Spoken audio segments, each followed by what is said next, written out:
ಎಲ್ಲ ರೈತ ಬಂಧುವರಿಗೆ ಹಾಗೂ ಕಸಿ ಕಟ್ಟುವವರಿಗೆ ಮತ್ತೊಮ್ಮೆ ಸ್ವಾಗತ. ಕೃಷಿ ಕಲ್ಯಾಣ ರೈತರ ಏಳಿಗೆ ನಮ್ಮ ಗುರಿ ವಾಹಿನಿ ಇನ್ನೊಂದು ಸಂಚಿಕೆಗೆ. ವೀಕ್ಷಕರ, ಇವತ್ತಿನ ಸಂಚಿಕೆಯಲ್ಲಿ ನಾನು ನಮ್ಮ ಒಂದು ಮಾವಿನ ಗಿಡಕ್ಕೆ ಸಾಮೀಪ್ಯ ಕಸಿ ಅಥವಾ ಅಪ್ರೋಚ್ ಗ್ರಾಫ್ಟಿಂಗನ್ನು ಮಾಡ್ತಾ ಇದ್ದೆ. ಅಪ್ರೋಚ್ ಗ್ರಾಫ್ಟಿಂಗ್ ಅಥವಾ ಸಾಮೀಪ್ಯ ಕಸಿ ಏನಪ್ಪಾ ಅಂತ ಹೇಳಿದ್ರೆ, ಎರಡು ಗಿಡಗಳ ಹೆಣೆಯನ್ನು ಕೂಡಿಸಿಕೊಂಡು ಮಾಡುವಂಥ ಕಸಿಗೆ ಅಪ್ರೋಚ್ ಗ್ರಾಫ್ಟಿಂಗ್ ಅಥವಾ ಸಾಮೀಪ್ಯ ಕಸಿ ಅಂತ ಹೇಳ್ತಾರೆ. ಒಂದು ಗಿಡವನ್ನು ಇನ್ನೊಂದು ಗಿಡಕ್ಕೆ ಸಮೀಪ ತಂದು ಮಾಡುವಂಥ ಕಸಿ ಸಾಮೀಪ್ಯ ಕಸಿ. ಇಲ್ಲಿ ನನ್ನ ಹತ್ರ ಇರೋದು ಮಲ್ಲಿಕಾ ವೆರೈಟಿಯ ಮಾವಿನ ಗಿಡ. ಇದರ ಒಂದು ಗಿಡವನ್ನು ಈ ಗಿಡಕ್ಕೆ ನಾನು ಕಸಿ ಮಾಡ್ತೇನೆ. ಇದು ಕಾಡಿನ ಒಂದು ಜಾತಿಯ ಗಿಡ. ಇದಕ್ಕೆ ನಾನು ಬೀಜ ಹಾಕಿ ಬೆಳೆದಿರುವಂಥ ಗಿಡ. ಒಂದು ವರ್ಷದ ಗಿಡ ಇದು. 1 ರಿಂದ 1.5 ವರ್ಷದ ಗಿಡ ಇದ್ರೂ ಕೂಡ ಆಗುತ್ತೆ. ಇದಕ್ಕೆ ನಾನು ಇವಾಗ ಇದರ ಒಂದು ಹೆಣೆಯನ್ನು ಕಸಿ ಮಾಡ್ತೇನೆ. ಈ ಒಂದು ಗಿಡದ ಹಣ್ಣನ್ನು ನಾನು ಪಡ್ಕೊಳ್ಬಹುದು. ಇವಾಗ ನೋಡಿ, ಇದಕ್ಕೆ ನಾನು ಒಳ್ಳೆ ಒಂದು ಹೆಣೆಯನ್ನು ಫಸ್ಟ್ ಚೂಸ್ ಮಾಡ್ಕೊಳ್ಬೇಕು ಸಾಮೀಪ್ಯ ಕಸಿಯನ್ನು ಮಾಡಲಿಕ್ಕೆ. ಇಲ್ಲಿ ನಾನು ಆಲ್ರೆಡಿ ಒಂದು ಹೆಣೆಯನ್ನು ಚೂಸ್ ಮಾಡ್ಕೊಂಡಿದ್ದೇನೆ. ಹಾಗೆ ಕೂಡ ಈ ಒಂದು ಕವರ್ ನಮ್ಮದು ದೊಡ್ಡದಿರೋದ್ರಿಂದ, ಇಲ್ಲಿ ನಾನು ಗಿಡ ಚಿಕ್ಕದಿರೋದ್ರಿಂದ ಇದಕ್ಕೆ ಒಂದು ಸಪೋರ್ಟಿಗೆ ನಾನು ಒಂದು ಗೂಟವನ್ನು ಈ ರೀತಿಯಾಗಿ ಕೊಟ್ಟಿದ್ದೇನೆ, ಗಿಡ ಗಟ್ಟಿಯಾಗಿ ಇರಲಿ ಅಂತ ಹೇಳಿ. ನೋಡಿ, ಈ ಒಂದು ಹೆಣೆಗೆ ನಾನು ಕಸಿ ಮಾಡ್ತಾ ಇರೋದ್ರಿಂದ ಇದಕ್ಕೆ ಶಕ್ತಿ ಇಲ್ಲ. ಅದಕ್ಕೆ ನಾನು ಫಸ್ಟ್ ಏನು ಮಾಡ್ತೇನೆ ಅಂತ ಹೇಳಿದ್ರೆ, ಈ ಗಿಡವನ್ನು ನೋಡಿ ಈ ಟೊಂಗೆ ಮೇಲೆ ಇಡ್ತೇನೆ. ಫಸ್ಟ್ ಈ ರೀತಿಯಾಗಿ ಟೊಂಗೆ ಮೇಲೆ ಇಟ್ಟು ನೋಡ್ತೀನಿ ಇಲ್ಲಿ ಕರೆಕ್ಟಾಗಿ ಸೈಜು, ಕರೆಕ್ಟಾಗಿ ಪ್ಲೇಸು ಕೂಡ ಕರೆಕ್ಟಾಗಿ ಸೆಟ್ ಆಗ್ತಿದ್ದಿಲ್ಲ ಅಂತ ನೋಡ್ತೇನೆ. ಇದು ಸ್ವಲ್ಪ ಕೆಳಗಡೆ ಆಗ್ತಾ ಉಂಟು ನನಗೆ. ಇನ್ನೊಂದು ಸ್ವಲ್ಪ ಮೇಲಿಟ್ಟು ನೋಡ್ತೇನೆ, ಈ ಹೆಣೆ ಮೇಲೆ ಇಟ್ಟು ನೋಡ್ತೀನಿ. ನೋಡಿ, ಇವಾಗ ಇಲ್ಲಿಟ್ಟ ನಂತರ ನನಗೆ ಇದು ಕರೆಕ್ಟಾಗಿ ಸೆಟ್ ಆಗ್ತಾ ಇದೆ ಈ ಒಂದು ಹೆಣೆ ಮೇಲೆ. ಸೊ ನಾನು ಇದೇ ಭಾಗದಲ್ಲಿ ಈ ಒಂದು ಕವರನ್ನು ಕಟ್ಟಿಬಿಡ್ತೇನೆ. ನೋಡಿ, ಈ ರೀತಿಯಾಗಿ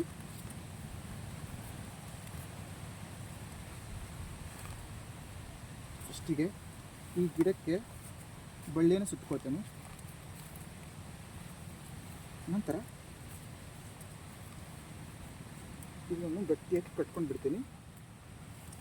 ನೋಡಿ ವೀಕ್ಷಕರೇ, ಈ ಒಂದು ಕವರನ್ನು ನಾನು ಇಲ್ಲಿ ಕಟ್ಟಾಯಿತು. ಇವಾಗ ನನಗೆ ಕಸಿ ಮಾಡಲಿಕ್ಕೆ ತುಂಬ ಈಸಿ, ತುಂಬ ಅಂದರೆ ತುಂಬ ಈಸಿ. ಇಲ್ಲಿ ನೋಡಿ, ಹತ್ತಿರ ಬಂದು ತೋರಿಸಿ ನೋಡಿ, ತುಂಬ ಈಸಿ ಆಗ್ತಾ ಇದೆ ನನಗೆ. ಈ ರೀತಿಯಾಗಿ ಒಂದು ಸೂಕ್ತವಾದಂಥ ಒಂದು ಒಳ್ಳೆ ಹೆಣೆನ ನಾವು ಚೂಸ್ ಮಾಡಿಕೊಂಡು ಈ ರೀತಿಯಾಗಿ ಫಸ್ಟ್ ಕಟ್ಕೊಳ್ಬೇಕು.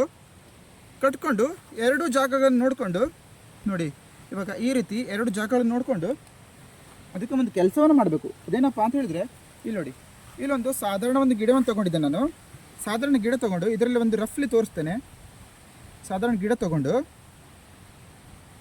ಈ ರೀತಿಯಾಗಿ ಜಸ್ಟ್ ಜಾಸ್ತಿ ಇಲ್ಲ, ಜಾಸ್ತಿ ಆಳ ಇಲ್ಲ, ಜಸ್ಟ್ ಈ ರೀತಿಯಾಗಿ ಜಸ್ಟ್ ಸ್ಕಿನ್ ತಗೊಂಡ್ರೆ ಸಾಕು. ಸ್ಕಿನ್ ಔಟ್ ಮಾಡಿದರೆ ಸಾಕು. ಈ ರೀತಿಯಾಗಿ ಸ್ಕಿನ್ ಔಟ್ ಮಾಡಿ ಈ ರೀತಿ ಸ್ವಲ್ಪ ಕೆರೆದ್ರೆ ಸಾಕಾಗ್ಬಿಡುತ್ತೆ. ಜಾಸ್ತಿ ಡೀಪ್ ಬೇಡ, ಅರ್ಧದಷ್ಟು ಬೇಡ, ಒಂದು ಕಾಲಿನಷ್ಟು ಇಲ್ಲಿ ಇದಕ್ಕೆ ಗಾಯ ಮಾಡಿಕೊಂಡ್ರೆ ಸಾಕು. ಹಾಗೆ ಕೂಡ ನಮ್ಮದು ಇನ್ನೊಂದು ಏನು ಗಿಡ ಇದೆ, ಅದಕ್ಕೂ ಕೂಡ ಇದೇ ಸೇಮ್ ಭಾಗದಲ್ಲಿ ಎರಡು ಕೂಡುವಂಥ ಭಾಗದಲ್ಲಿ ಇದಕ್ಕೂ ಕೂಡ ನಾವು ಇಲ್ಲಿ ಕೆರ್ಕೊಳ್ಬೇಕು. ಕೆರ್ಕೊಂಡು ಎರಡನ್ನು ಈ ರೀತಿಯಾಗಿ ಗಟ್ಟಿಯಾಗಿ ಜಾಯಿಂಟ್ ಮಾಡಬೇಕು. ಆ ರೀತಿ ಮಾಡಬೇಕು. ಇಲ್ಲಿ ನೋಡಿ, ಇವಾಗ ನಾನು ಈ ಗಿಡಕ್ಕೆ ಫಸ್ಟ್ ಮಾಡ್ತೇನೆ. ನಮ್ಮ ಒಂದು ಮಲ್ಲಿಕಾ ವೆರೈಟಿಯ ಗಿಡ ಏನಿದೆ ಅದಕ್ಕೆ ಮಾಡ್ತೇನೆ ಫಸ್ಟು.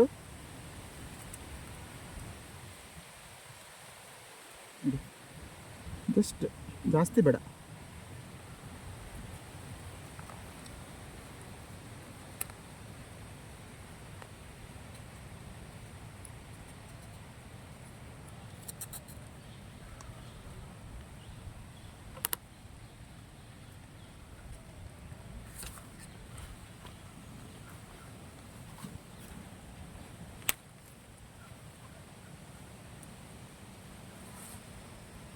ನೋಡಿ, ಇಷ್ಟು ಭಾಗದಲ್ಲಿ ನಾನು ಸ್ವಲ್ಪ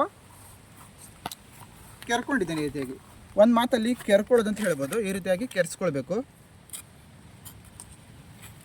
ನೋಡಿ, ಈ ರೀತಿಯಾಗಿ ಕೆರೆಸ್ಕೊಂಡಿದ್ದೇನೆ. ಅರ್ಧಕ್ಕಿಂತ ಕಡಿಮೆ, 1/4 ಭಾಗದಷ್ಟು ಈ ರೀತಿಯಾಗಿ ಕೆರೆಸ್ಕೊಂಡಿದ್ದೇನೆ. ಇವಾಗ ಏನು ಮಾಡ್ತೇನೆ ಅಂತ ಹೇಳಿದರೆ, ಇದು ಕರೆಕ್ಟಾಗಿ ಕೂಡುವಂಥ ಜಾಗದಲ್ಲಿ ಇದಕ್ಕೂ ಕೂಡ ನಾನು ಪೆಟ್ಟು ಮಾಡ್ಕೊಳ್ತೇನೆ, ಗಾಯ ಮಾಡ್ಕೊಳ್ತೇನೆ. ಇದಿಷ್ಟು ನಾನು ಕಿತ್ಕೊಳ್ತೇನೆ.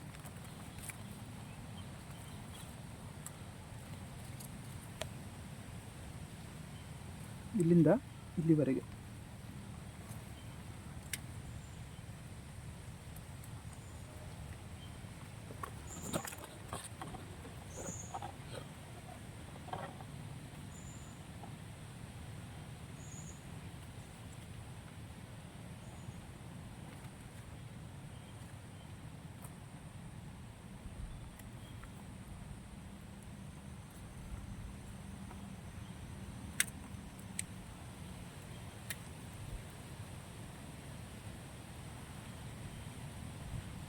ನೋಡಿ ಇದಿಷ್ಟನ್ನು ನಾನು ಎರಡೂ ಗಿಡಗಳಿಗೆ ಗಾಯವನ್ನು ಮಾಡ್ಕೊಂಡಿದ್ದೇನೆ.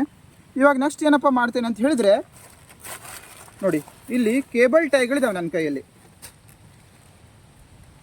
ಇಲ್ಲಿ ನೋಡಿ ಈ ಕೇಬಲ್ ಟೈಗಳಿದ್ದಾವೆ. ಈ ಕೇಬಲ್ ಟೈಯನ್ನು ನಾನು ಯೂಸ್ ಮಾಡಿಕೊಂಡು ಇದಕ್ಕೆ ಗಟ್ಟಿಯಾಗಿ ಕಟ್ತೇನೆ. ಇವಾಗ ಇಲ್ಲಿ ನೋಡಿ ಈ ಎರಡೂ ಗಾಯಗಳು ಕರೆಕ್ಟಾಗಿ ಒಂದಕ್ಕೊಂದು ಕೂಡಬೇಕು. ನೋಡಿ ಈ ರೀತಿಯಾಗಿ, ನೋಡಿ ಕಾಣಿಸ್ತಾ ಉಂಟಾ? ಈ ರೀತಿಯಾಗಿ ಎರಡೂ ಗಾಯಗಳು ಒಂದಕ್ಕೊಂದು ಕೂಡಬೇಕು. ಸ್ವಲ್ಪ ಕೂಡ ಗ್ಯಾಪ್ ಇಲ್ಲ ನೋಡಿ. ಇಲ್ಲಿ ಮಧ್ಯದಲ್ಲಿ ಕಾಣಿಸ್ತಾ ಉಂಟಾ? ಇಲ್ಲಿ ಮಧ್ಯದಲ್ಲಿ ಸ್ವಲ್ಪ ಕೂಡ ಗ್ಯಾಪ್ ಇಲ್ಲ ನೋಡಿ. ಕಾಣಿಸ್ತಾ ಉಂಟು? ಇಲ್ಲಿ ತೋರಿಸ್ತೀನಿ ನೋಡಿ. ಸ್ವಲ್ಪ ಕೂಡ ಗ್ಯಾಪ್ ಇರದ ಹಾಗೆ ನಾವು ಎರಡನ್ನು ಜಾಯಿಂಟ್ ಮಾಡಬೇಕು ಈ ರೀತಿಯಾಗಿ. ಇಲ್ಲಿ ಕೇಬಲ್ ಟೈ ತಗೊಂಡು ನಾನು ಕಟ್ಟಿಬಿಡ್ತೀನಿ.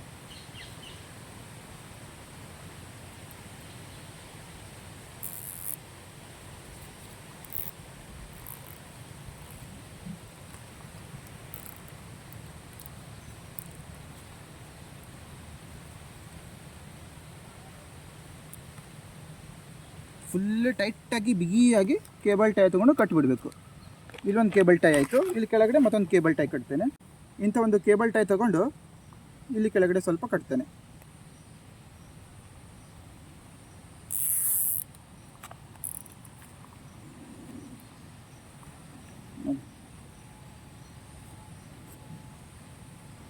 ನೋಡಿ ಇಷ್ಟು ಮಾಡಿದರೆ ನಮ್ಮ ಕಸಿ ಮುಗಿದೋಯ್ತು. ಇವಾಗ ಏನು ಮಾಡಬೇಕಪ್ಪ ಅಂತ ಹೇಳಿದರೆ, ಈ ಒಂದು ಏನಿದೆ ಈ ಕೇಬಲ್ ಟೈನ ಇಲ್ಲಿಗೆ ನಾನು ಕಟ್ ಮಾಡ್ಕೊತಿದ್ದೀನಿ.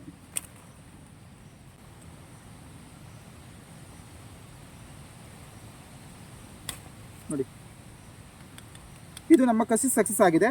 ಇವಾಗ ಇದ್ರ ಒಳಗಡೆ ನೀರು ಹೋಗಬಾರ್ದು ಅಂತ ಹೇಳಿ ಒಂದು ಕೆಲಸ ಮಾಡ್ಬೇಕು ನಾವು. ಅದೇನಪ್ಪ ಅಂತ ಹೇಳಿದರೆ, ಈ ರೀತಿ ಏನು ಕವರ್ ಇರುತ್ತೆ, ಈ ರೀತಿ ಕವರಿಂದ ಒಂದು ಸ್ಟ್ರಿಪ್ಪನ್ನು ಮಾಡ್ಕೊಳ್ತೇನೆ ನಾನು. ಈ ಒಂದು ಸ್ಟ್ರಿಪ್ ಸಿಗುತ್ತೆ ಅಂಗಡಿಯಲ್ಲಿ, ಕಸಿ ಕಟ್ಟುವಂಥ ಒಂದು ಸ್ಟ್ರಿಪ್ ಸಿಗುತ್ತೆ. ನನ್ನ ಬಳಿಯಲ್ಲಿ ಇದೆ ಆ ಸ್ಟ್ರಿಪ್ಪು. ಆದರೂ ಕೂಡ ಮನೆಯಲ್ಲಿ ಸಿಗುವಂಥ ವಸ್ತುಗಳಿಂದ ಈ ಕಸಿಯನ್ನು ಮಾಡ್ಬೋದು ಅಂತ ತೋರಿಸಲಿಕ್ಕೆ ನಾನು ಈ ಒಂದು ಸ್ಟ್ರಿಪ್ಪನ್ನು ಇಲ್ಲಿ ಕಟ್ ಮಾಡ್ತಿದ್ದೇನೆ. ನೋಡಿ ನೋಡಿ ಸ್ಟ್ರಿಪ್ಪು ಕಟ್ ಮಾಡಿಕೊಂಡೆ ಒಂದು. ಇದು ಮನೆಯಲ್ಲಿ ಸಕ್ಕರೆ ಬೇಳೆ ತಂದು ತರುವಂಥ ಒಂದು ಕವರು. ನೋಡಿ ಇಂಥ ಒಂದು ಸ್ಟ್ರಿಪ್ ತೊಗೊಂಡೆ. ಈ ಸ್ಟ್ರಿಪ್ಪನ್ನು ಇವಾಗ ಇಲ್ಲಿ ಸುತ್ತಾ ಹೋಗಬೇಕು.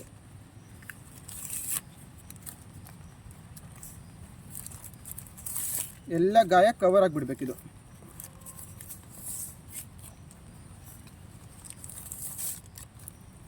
ಇದ್ರೊಳಗಡೆ ಯಾವುದೇ ನೀರು, ಕಸ, ಕಡ್ಡಿ, ಮಣ್ಣು ಏನು ಹೋಗಬಾರ್ದು. ಆ ರೀತಿಯಾಗಿ ಗಟ್ಟಿಯಾಗಿ ನಾವು ಸುತ್ತಿ ಬಿಡಬೇಕು. ಇದು ಕೆಳಗಿಂದ ಮೇಲೆ ಸುತ್ತಬೇಕು. ಮೇಲಿಂದ ಕೆಳಗಡೆ ಸುತ್ತಿದ್ರೂ ಆಗುತ್ತೆ, ಆದರೆ ಅಷ್ಟೇನು ಸಕ್ಸಸ್ಫುಲ್ ಆಗೋದಿಲ್ಲ. ಕೆಳಗಿಂದ ಮೇಲೆ ಸುತ್ತಿದ್ರೆ ಒಳ್ಳೆಯದು. ಇಲ್ಲಿ ನೋಡಿ ಈ ಕಸಿ ಒಂದು 40 ದಿನಗಳವರೆಗೆ ಬಿಚ್ಚಲಿಕ್ಕೆ ಹೋಗಬಾರ್ದು. 45 ದಿನಗಳ ನಂತರ ಇದನ್ನು ಬಿಚ್ಚಬೋದು ನೀವು. ಇಲ್ಲಿ ಗಂಟು ಹಾಕಿದೆ ನಾನು. ಗಂಟು ಹಾಕಿದ ನಂತರ ಇಲ್ಲಿ ಕಟ್ ಮಾಡ್ತಾ ಇದ್ದೇನೆ. ಕಟ್ ಮಾಡಿದರೆ ಮುಗೀತು. ಇವಾಗ 45 ದಿನಗಳವರೆಗೆ ಇದನ್ನು ಬಿಚ್ಚಲಿಕ್ಕೆ ಹೋಗಬಾರ್ದು. ಹಾಗೆ ಕೂಡ ಕೇಬಲ್ ಟೈಯನ್ನು ಕೂಡ ತೆಗಿಲಿಕ್ಕೆ ಹೋಗಬಾರ್ದು. 45 ದಿನಗಳ ನಂತರ ಇದರ ಕೇಬಲ್ ಟೈ ನೀವು ತೆಗಿಬೋದು. ಆವಾಗ ಇದು ಕೂಡ್ಕೊಂಡಿರುತ್ತೆ. ಅದ್ರ ನಂತರ ನೀವೇನು ಮಾಡಬೇಕು, ಈ ಕವರಲ್ಲಿ ಬೆಳೆದಂಥ ಒಂದು ಗಿಡ ಇದೆಯಲ್ಲ, ಅದರ ಒಂದು ಏನು ಈ ಒಂದು ಗಿಡ ಇದೆ, ಮೇನ್ ಗಿಡ ಇದೆ ಕವರಲ್ಲಿ ಬೆಳೆದಂಥದ್ದು. ಇಲ್ಲಿ ನೋಡಿ, ಇಲ್ಲಿ ಈ ಗಿಡವನ್ನು ನಾವು ಇಲ್ಲಿಗೆ ಒಂದು 2 ಇಂಚಿನಷ್ಟು ಮೇಲ್ಭಾಗದಲ್ಲಿ ಕಟ್ ಮಾಡ್ಬೋದು. ಇಲ್ಲಿ ಗಾಯ ಮಾಡಿರ್ತೀವಲ್ಲ ಅಲ್ಲಿಂದ 2 ಇಂಚಿನಷ್ಟು ಮೇಲ್ಭಾಗದಲ್ಲಿ ಕಟ್ ಮಾಡ್ಬೋದು.